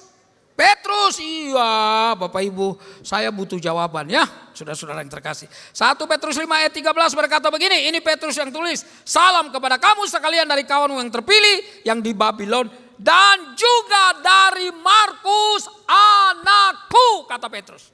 Saudara, kalau Anda belajar Alkitab, dua tokoh ini, maka kalau Anda lihat baik-baik dan kita pelajari baik-baik, orang yang temperamental itu antara Petrus dan Paulus.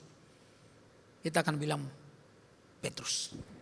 Petrus itu kalau dia lagi suka, pemimpin pujian yang udah suruh duduk, dia tetap berdiri nyanyi sendiri, saudara yang terkasih. Tapi kalau dia nggak suka, saudara yang terkasih, begitu dia duduk dia langsung pulang. Kira-kira itu Petrus. Sangat mudi, sangat ikut suasana hatinya, saudara. Itu yang namanya Petrus. Bapak Ibu, ya nama juga nelayan, orang kasar, saudara yang terkasih. Tapi jangan Anda pikir bahwa nelayan itu nggak hebat. Hebat. Saya masih ingat seorang profesor datang ke sebuah tempat di daerah. Lalu dia mau nyebrang dari tanah yang besar ke sebuah pulau. Nah, di tengah-tengah penyeberangan mau nyebrang dengan profesor ini, dia ada nelayan yang dayung pakai layar begitu tradisional. Lalu profesor ditanya sama dia, Bapak sekolah enggak? Enggak sekolah. Jadi Bapak enggak pernah belajar matematik? Enggak. Oh, 25% hidup Bapak sudah hilang. Ya enggak apa-apa. Terus Bapak juga enggak belajar biologi? Enggak. Aduh, kalau begitu 25% lagi. Jadi sudah 50%. Bapak enggak belajar sejarah? Enggak, Pak, kan saya enggak sekolah. Berarti 75%. Hidup Bapak sudah hilang. Enggak lama angin besar badai. Profesor pucat. Si nelayan tanya, Profesor bisa berenang? Enggak bisa. Sebentar seluruh hidup Bapak akan hilang, saudara-saudara. Jadi jangan pikir bahwa nelayan itu juga enggak hebat. Menurut saya, siapapun yang ada dalam ruangan ini ketika kita ada di dalam tangan Tuhan, kita bagaikan tanah liat, dia penjunan, dia membentuk hidup kita. Asal taat dan setia, saudara. Fanny Crosby yang karang lagu, Ku Berbahagia. Dia karang ratusan lagu. Dia buta, saudara. Tapi dia punya pernyataan begini. Saya bersyukur karena saya buta. Kalau saya enggak buta, saya mungkin melihat keindahan dunia ini. Sehingga akhirnya saya lupa karang lagu, saudara. Wah, hebat sekali, lagu-lagunya menjadi berkat. Bapak Ibu yang terkasih di dalam Tuhan. Jadi jangan anggap enteng orang yang ada di dalam tangan Tuhan. Berkali-kali saya bersaksi, saya SMA jurusan IPA. Bukan karena pintar, tapi karena musuhan sama guru IPS-nya. Sehingga saya dipindahkan ke IPA oleh Ibu Wakil Kepala Sekolah Ibu Silitonga. Saya sekolah di SMA 45 dekat Kelapa Gading. Murid kami waktu itu hampir 2.000 orang, terbesar sesudah SMA 70. Gabungan dari SMA 11 dan 9. Kalau kita berantem itu gak pakai dan 1 dan 2. Tapi dan kawan-kawan dari Pela-Pela, dari Warakas, dari Volkers. STM 3 kita pernah kepung dulu, saudara yang terkasih.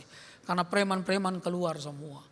Tapi waktu saya bilang, waktu reuni kira-kira 20 tahun kita ketemu, saya bilang saya jadi pendeta. 7 teman-teman saya berlutut di depan saya, minta saya doakan mereka. Karena mereka bilang gak mungkin ini. Dulu kelas kacau itu gara-gara orang ini. Kalau pelajaran kimia fisika saya pasti makan di warung, saudara. Dan tante yang punya warung bilang, Nyong itu bukan monyong, saudara yang terkasih. Tapi Nyong itu panggilan anak-anak Maluku. Dia bilang, Nyong kan ada kelas. Dia bilang, tante saya lagi lapar. Kalau saya lapar kacau kelas, lebih baik kan saya kenyang supaya kelas tenang. Oh benar juga ya, saudara yang terkasih. Dan saya punya cara bagaimana supaya saya keluar. Guru lagi ngajar, saudara yang terkasih. Saya bisa panggil satu orang anak di situ, anak wanita cantik di kelas kami. Saya duduk di belakang. Waktu saya bilang panggil gurunya. Lalu dia, Pak ini apa sih? Gurunya ke sana karena teman kami itu cantik sekali. Waktu gurunya ke sana saya keluar, saudara yang terkasih. Waktu saya mau masuk saya colek lagi, namanya colek berjamaah, saudara. Lalu saya colek, dia bilang ngapain lagi? Rese lo, panggil lagi gurunya, gue mau masuk. Lalu gurunya dipanggil, Pak ini gimana? Yang mana lagi? Tapi karena cantik tetap ke sana, saudara yang terkasih. Waktu gurunya ke sana saya masuk, saya duduk. Gurunya ngajar lalu berkata, Henry kamu dari mana? Saya di sini Pak dari tadi, saya bilang. Dari tadi Bapak nggak lihat kamu. Lalu saya bilang makanya Pak kalau yang diperhatikan jangan cuma anak-anak wanita. Kami anak-anak pria tolong juga diperhatikan. Waduh saudara, berdosa banget saya saudara yang terkasih. Saya lagi mau cari gurunya di mana saya mau minta ampun saudara yang terkasih. Tapi yang namanya Markus itu memperbaiki diri. Sehingga orang yang tadinya saudara yang terkasih benci sama dia. Mari lihat satu ayat 2 Timotius. Ayat terakhir saudara, sebelum satu ayat terakhir. 2 Timotius 4 ayat 11. 2 Timotius 4 ayat 11. Ini ditulis oleh siapa saudara Timotius ini? Semua tahan napas saudara-saudara yang terkasih. Di sebuah gereja saya tanya, siapa yang tulis Petrus? Petrus. Siapa yang tulis Timotius? Timotius. Salah saudara yang terkasih. Yang tulis Timotius ini adalah Paulus. Paulus ngomong begini. Mari kita baca sama-sama ayat ini. 1, 2, go. Hanya Lukas yang tinggal dengan aku. Jemputlah siapa? Jemputlah siapa? Dan bawalah ia kemari karena pelayanannya penting bagiku. Dengar baik-baik saudara, ini masa-masa Paulus dalam akhir hidupnya mau dieksekusi. Tapi dia bilang jemputlah Markus. Kalau saya Barnabas saya bilang, bro, bukankah saudaraku tadi itu engkau tolak? Kalau saya Petrus saya bilang, tersiar loh. Kamu gak suka loh sama yang namanya Yohanes Markus itu karena dia sudah tinggalkan. Paulus berkata, tapi dia berubah loh. Tapi dia meningkatkan diri. Masa saya mau tolak dia? Orang yang sungguh-sungguh bertobat dan mau perbaiki diri, mari datang. Karena pelayanan dia penting bagi saya. Saya berdoa tidak ada orang yang hilang dari gereja ini saudara yang terkasih. Kalau ada masalah, ada persoalan, datang ke kaki Tuhan dan bilang, Tuhan, berikan saya kerendahan hati kalau saya salah dan ditegur. Jangan saya keras kepala. Karena orang yang bisa dibentuk, orang yang rendah hati. Orang yang bisa menjadi besar ketika menganggap dirinya bukan siapa-siapa. Dan membiarkan Yesus menolong dia. Lalu saudara tanya sama saya, jadi khotbah Bapak yang Bapak bilang tidak terkenal, tapi jadi berkat itu apa? Mari baca satu ayat terakhir. Ini betul terakhir, betul terakhir saudara yang terkasih. Istri saya sudah dengar khotbah 3 kali, 4 kali ke ini tadi di St. Maurice. Jadi dia tahu ini yang terakhir, benar saudara. Yang terakhir saudara yang terkasih. Yang terakhir itu tergantung saya. Bisa 5 menit, bisa 15 menit saudara yang terkasih. Ayat terakhir, 2 ayat terakhir. Markus 14. Ayat 51 dan 52. Dikatakan begini. Lalu semua murid itu meninggalkan dia. Dan ayat 51 maksud saya. Ada seorang muda yang pada waktu itu hanya memakai sehelai kain lenan untuk menutup badannya mengikuti dia. Mereka hendak menangkapnya. Tetapi ia melepaskan kainnya dan lari dengan telanjang. Nah dia gak tulis namanya. Orang ini namanya Yohanes Markus. Lalu sumbangsinya apa? Dia yang menulis Injil Markus ini bagi saudara dan saya. Tepuk tangan untuk Tuhan kita. Karena itu saya nggak pernah anggap enteng lihat orang yang kelihatan biasa-biasa. Saya nggak pernah anggap enteng. Karena saya tahu proses Tuhan dengan dia belum selesai. Saudara sekali lagi kita suka doakan generasi Yeremia. Mari kita orang-orang tua. Saudara yang terkasih dalam Tuhan, kita ajak anak-anak muda, kita bimbing mereka, kita doakan mereka, kita dorong mereka, kita beri teladan untuk mereka. Supaya satu ketika Anda duduk dan menyaksikan, hebat orang-orang itu. Hebat orang-orang itu. Saya kenal Frankie Kuncoro, Kiki itu sudah lama sekali saudara-saudara yang terkasih. Mereka dulu punya satu grup band, Bapak Ibu yang terkasih, bapaknya seorang pendeta di Solo. Dan waktu sejak dia belum menikah juga kita sudah suka ngobrol. Dan saya ketemu dia kapan saya bilang, wah Frank, jadi waktu saya ke Manado kemarin saudara-saudara yang terkasih. Saya bilang sama dia, puji Tuhan, Tuhan mau memakai, tetap ada dalam pelayanan. Saya ketemu Sari kira-kira 2 tahun lalu saya khotbah, dia pimpin pujian di gereja ibunya di Tanah Merah di sana. Dan dia maju ke depan dan dia bilang, puji Tuhan malam ini saya ketemu Bung Henry. Yang kita sama-sama di VOG dulu. Dan Bung Henry masih tetap melayani Tuhan. Kita dulu nyanyi sama-sama. Saya pernah di VOG, saya pernah di IGM, saudara-saudara yang terkasih. Tapi saya bersyukur karena saya jadi hamba Tuhan. Saudara yang terkasih, setia. Teman-teman, pemain musik bisa. Saya percaya Tuhan mau memakai kita jadi berkat. Jangan pernah Anda bilang saya nggak bisa apa-apa. Enggak. Zaman dulu ada begitu banyak saudara yang terkasih. Orang-orang yang tidak semaju sekarang. Yang miskin dalam informasi. Anda dan saya bisa baca buku apa saja. Bisa melihat hamba Tuhan yang seperti apa saja. Tetapi mari kita setia. Saya percaya kuasa Tuhan masih tetap bekerja. Tunduk kepala dan kita berdoa. Terima kasih Tuhan. Bagi Tuhan tak ada yang mustahil. Bagi Tuhan tak ada yang tak mungkin. Mujizatnya disediakan bagiku. Ku diangkat dan dipulihkannya. Bagi Tuhan tak ada yang mustahil. Bagi Tuhan tak ada yang tak mungkin. Mujizatnya disediakan bagiku. Ku diangkat dan dipulihkannya.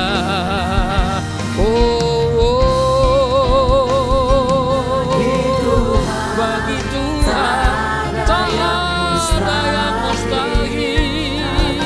Bagi Tuhan tak ada yang tak mungkin. Mujizatnya disediakan bagiku. Ku diangkat dan sekali lagi katakan bagi Tuhan. Kami percaya dalam nama-Mu Tuhan. Tak ada yang mustahil, tak ada yang tak mungkin. Mujizat-Mu masih ada Tuhan. Disediakan bagi kami. Haleluya. Dan dipulihkannya. Terima kasih Tuhan. Terima kasih sebab kami tahu setiap pribadi yang dicatat di dalam Alkitab pasti ada maksud Tuhan. Hari ini kami belajar dari seorang yang namanya Yohanes Markus. Namanya tidak banyak, tidak sampai 10 kali. Tapi dia punya karya yang besar menulis Injil Markus bagi kami. Karena di dalam Tuhan sesederhana apapun seseorang pasti bisa dipakai oleh Tuhan. Saya punya seorang teman, Abang Beca. Waktu saya pelayanan di Solo, saya suka naik beca dengan teman saya melayani. Sampai satu ketika karena dia dengar banyak orang suka nyanyi, dia di luar dengar dan dia masuk ikut. 3 bulan kemudian dia dibaptis. Lalu dia sekolah teologi karena dia nggak punya ijazah SMA, dia punya hanya ijazah SMP. Dan dia tamat dengan dapat ijazah teologi, bukan sarjana teologi. Tapi kemudian dia memulai sebuah pelayanan di sebuah daerah Gulon di dekat kota Solo. Dan tiap minggu 400 orang beribadah. Terima kasih Yesus. Engkau baik. Tak pernah engkau kehilangan akal untuk mendidik seseorang. Asalkan orang itu mau berkata, ya Yesus, inilah aku. Karena itu dalam ruangan kami hari ini, kami menyerahkan setiap kami ke dalam tangan-Mu. Kalau selama ini kami enggak maksimal, kami hanya menjadi penonton, kami biasa-biasa, Tuhan ingatkan kepada kami. Ada seorang anak Tuhan yang namanya Yohanes Markus. Sampai dia bisa menulis Injil Markus. Karena dia taat dan setia. Dia dengar-dengaran. Dia memperbaiki kesalahannya. Dan dia muncul sebagai pribadi yang luar biasa. Hamba berdoa untuk para suami. Hamba berdoa untuk para istri. Hamba berdoa untuk anak-anak muda dalam ruangan ini. Supaya mereka satu ketika menjadi orang-orang hebat. Bukan untuk mengaktualisasi dirinya. Tapi untuk berkata, memang perbuatan Yesus itu ajaib dan dahsyat. Haleluya, haleluya. Tuhan baik-baik bagi kami. Tak pernah Tuhan tinggalkan kami. Engkau sungguh ajaib dan mulia. Kami memuji Engkau Yesus Tuhan. Kami menyembah-Mu dalam nama Tuhan Yesus. Ketika dia ditinggikan, Alkitab berkata dia akan menarik banyak orang datang kepada dia. Dalam nama Yesus hamba berdoa supaya di gereja ini muncul pemimpin-pemimpin hebat. Muncul anak-anak muda yang luar biasa. Yang berdiri dan berkata, saya memuja dan memuji Tuhan, menyembah Dia. Karena tak ada satupun manusia yang punya perbuatan seperti Yesus Tuhan. Terima kasih Tuhan. Pakai semua anak-anak-Mu di tempat ini. Ini doa kami, ini penyerahan hidup kami. Kami serahkan diri kami masing-masing dalam tangan pengasihan. Dalam nama Tuhan Yesus kami berdoa. Haleluya, katakan sama-sama. Amin. Haleluya. Kita semua diberkati oleh kebenaran firman Tuhan, amin. Amin. Amin. Kami mengucapkan terima kasih kepada hambanya Bapak Pendeta Henry Salakparang yang telah memberkati kita semua dengan kebenaran firman Tuhan yang sangat memberkati. Tuhan memberkati Bapak dan keluarga berlimpah-limpah. Amin. Baik Bapak Ibu Saudara, sekarang waktunya kita akan memberikan persembahan. Mari kita siapkan persembahan kita yang terbaik untuk Tuhan Yesus. Bagi Bapak Ibu yang membutuhkan amplop boleh mengangkat tangan, dengan segera pengerja akan membantu. Dan Bapak Ibu juga bisa memberikan persembahan melalui scan kris yang tertempel di depan kursi Bapak Ibu sekalian. Dan dipastikan bahwa penerimanya sudah benar, yaitu atas nama kolekte GBI PRJ. Apa masih ada yang membutuhkan amplop? Baik, jika sudah siap semua, saya undang untuk bangkit berdiri bersama-sama. Kita akan mendeklarasikan doa persembahan. Dan nanti setelah itu dimohon Bapak Ibu untuk tetap berdiri karena kita akan mengakhiri ibadah kita dengan doa berkat. Mari saya undang semua untuk bangkit berdiri. Bapak, kami bersyukur buat semua berkat-Mu ya Tuhan. Kami membawa persembahan sebagai wujud syukur kami. Kami percaya kami menerima kesehatan, keluarga, bisnis, pekerjaan dan kuliah yang terbaik. Ini adalah waktu memberikan persembahan di dalam nama Tuhan Yesus. Haleluya. Amin. Segalanya yang ku miliki, semuanya daripadamu, kan ku bawa persembahanku yang terbaik hanya bagimu.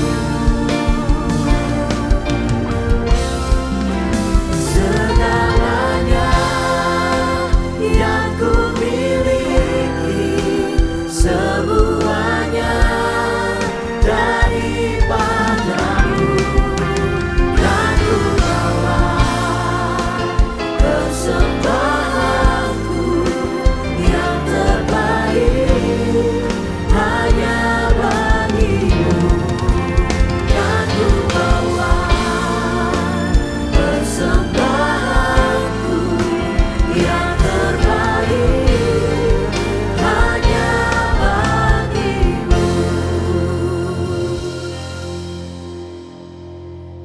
Mari kita berdoa. Tuhan Yesus yang baik, kami mengucap syukur Tuhan atas penyertaan-Mu di sepanjang kehidupan kami Tuhan. Kami mengucap syukur Tuhan atas berkat-berkat yang telah Kau limpahkan dalam kehidupan kami ini Bapa. Dan pada saat ini Tuhan, kami mengucap syukur dan terima kasih Tuhan atas firman yang telah Kau tabur melalui hamba-Mu Bapak Henry Salakparang ya Tuhan. Kami berdoa kiranya Engkau terus mengurapi hamba-Mu, memberkati berlimpah-limpah Tuhan, memakai lebih dahsyat lagi Tuhan. Dan Kau berikan kesehatan yang terbaik untuk keluarganya, anaknya, keluarga besarnya Tuhan Yesus. Terima kasih Bapa. Kami juga berdoa untuk jemaat yang hadir di tempat ini Tuhan. Kiranya yang sakit Kau sembuhkan ya Bapa. Yang terikat Kau lepaskan Tuhan Yesus. Yang terbeban masalah keluarga, bisnis, usaha, pekerjaan Tuhan, Kau pulihkan Bapa. Kau berikan kesempatan-kesempatan yang baru, peluang-peluang yang baru. Apapun yang dilakukan Tuhan, Kau buatnya berhasil dan beruntung ya Tuhan Yesus. Terima kasih Bapa. Sebentar lagi kami akan meninggalkan tempat ini Tuhan. Kami akan mengangkat tangan kami untuk menerima berkat yang terbaik daripada-Mu ya Bapa. Jemaat yang kasih Tuhan Yesus Kristus, terimalah berkat yang berlimpah dari Allah Bapa, kasih karunia sempurna dari Tuhan Yesus Kristus, serta persekutuan manis dengan Roh Kudus menyertai kita mulai saat ini sampai Maranatha. Tuhan Yesus menjemput kita di awan-awan permai, bahkan untuk selama-lamanya. Mari kita yang percaya dan sudah diberkati, sama-sama katakan amin. Shalom saudara, ada yang pernah bertanya, jika kita sudah diselamatkan oleh Tuhan Yesus, lalu mengapa masih harus perlu menjalani proses pengudusan? Bukankah kita sudah ditebus dari segala dosa kita? Dalam Voice of Pentecost kali ini, kita akan membahas Purpose of Holiness atau tujuan dari pengudusan. Firman Tuhan berkata, "Kuduslah kamu bagiku sebab aku ini, Tuhan, kudus dan aku telah memisahkan kamu dari bangsa-bangsa lain supaya kamu menjadi milikku." Imamat 20 ayat 26. Keselamatan kekal harus melalui proses pembenaran, melalui iman kepada Kristus dan karya Roh Kudus yang menghasilkan kelahiran dan status yang baru sebagai anak Allah serta bebas dari hukuman dosa. Selanjutnya, masuk dalam proses pengudusan menuju keserupaan dengan Kristus dan menghasilkan buah roh. Lalu menerima proses pemuliaan, menerima kuasa untuk memerintah bersama Kristus dalam kekekalan. Ketiga hal tersebut adalah anugerah Tuhan yang harus dialami oleh setiap orang percaya di dalam kehidupannya. Setiap orang yang sudah lahir baru menerima status sebagai manusia baru dan dalam kehidupannya ia akan terus-menerus diperbaharui oleh Roh Kudus dan firman-Nya. Proses pembaharuan secara terus-menerus inilah yang disebut dengan istilah pengudusan, yang berarti dipisahkan dari dunia untuk masuk ke dalam kehidupan yang kudus bagi Allah. Pengudusan ini penting karena Allah lah yang menghendaki-Nya. Sebagaimana di dalam 1 Tesalonika 4 ayat 3. Roh Kudus membuat kekudusan bisa dipraktikkan dalam kenyataan kehidupan orang percaya. Pengudusan ini meliputi keseluruhan cara hidup yang berkenan kepada Allah. Pengudusan berasal dari kata Yunani, hagiaso, yang artinya menguduskan atau mengkhususkan untuk tujuan khusus dan kudus. Pembenaran mengandung pembebasan ilahi dari hukuman dosa berdasarkan iman kepada Kristus. Sedangkan pengudusan mematahkan kuasa dosa atas kehidupan kita, sehingga kita bisa kudus dan murni selaku anak-anak Allah. Sebagai manusia yang masih hidup dalam daging, kita tidak bisa menjadi kudus dengan kemampuan diri kita sendiri. Karena itu ada beberapa hal yang kita butuhkan untuk senantiasa hidup dalam kekudusan. Pertama, kita membutuhkan sumber pengudusan yaitu Tuhan Yesus Kristus. Kita percaya bahwa Kristus telah membenarkan, menguduskan, dan menebus kita. Kematian Kristus tidak hanya memiliki kuasa untuk membenarkan, tetapi juga kuasa untuk menguduskan. Kedua, kita juga membutuhkan firman Allah, karena firman Allah yang menunjukkan jalan yang harus kita tempuh di dalam proses pengudusan.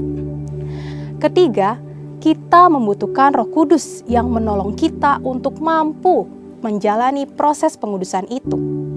Tidak ada jalan pintas kepada kekudusan, baik jiwa, roh, dan tubuh harus disesuaikan dengan Kristus. Untuk apa orang percaya menjalani proses pengudusan dalam sepanjang umur hidupnya? 1. Memenuhi rencana dan kehendak Allah dalam hidup kita. 2. Mengenapkan tujuan Kristus mati di kayu salib, yaitu untuk menguduskan dan menyucikan jemaat. 3. Mempertahankan status dan hubungan sebagai anak Allah dan manusia baru. 4. Supaya kita bisa beribadah kepada Tuhan dengan cara yang benar.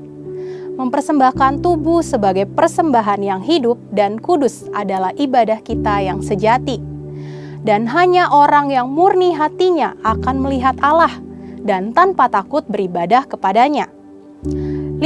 Memelihara diri dari yang jahat di tengah dunia yang semakin rusak dan mengalami pertumbuhan rohani menjadi semakin dewasa dalam Kristus. 6. Kekudusan mendatangkan perlindungan, berkat, dan pemeliharaan Allah sebagai Bapa. 7. Memiliki kekuatan untuk melawan dosa dan iblis, serta menjadikan kita berfungsi dengan baik untuk kerajaan Allah. Tujuan pengudusan ilahi bagi setiap orang percaya adalah untuk semakin serupa dengan Kristus. Dalam proses ini, kita tidak hanya dipisahkan dari cara hidup dunia, tetapi kita juga diperlengkapi untuk tetap hidup dalam kekudusan sekalipun masih di tengah-tengah dunia. Saudara, untuk penjelasan lebih lengkapnya dari tim teologi kami, silakan buka link yang ada di atas atau scan QR Code yang tersedia. Tuhan Yesus memberkati.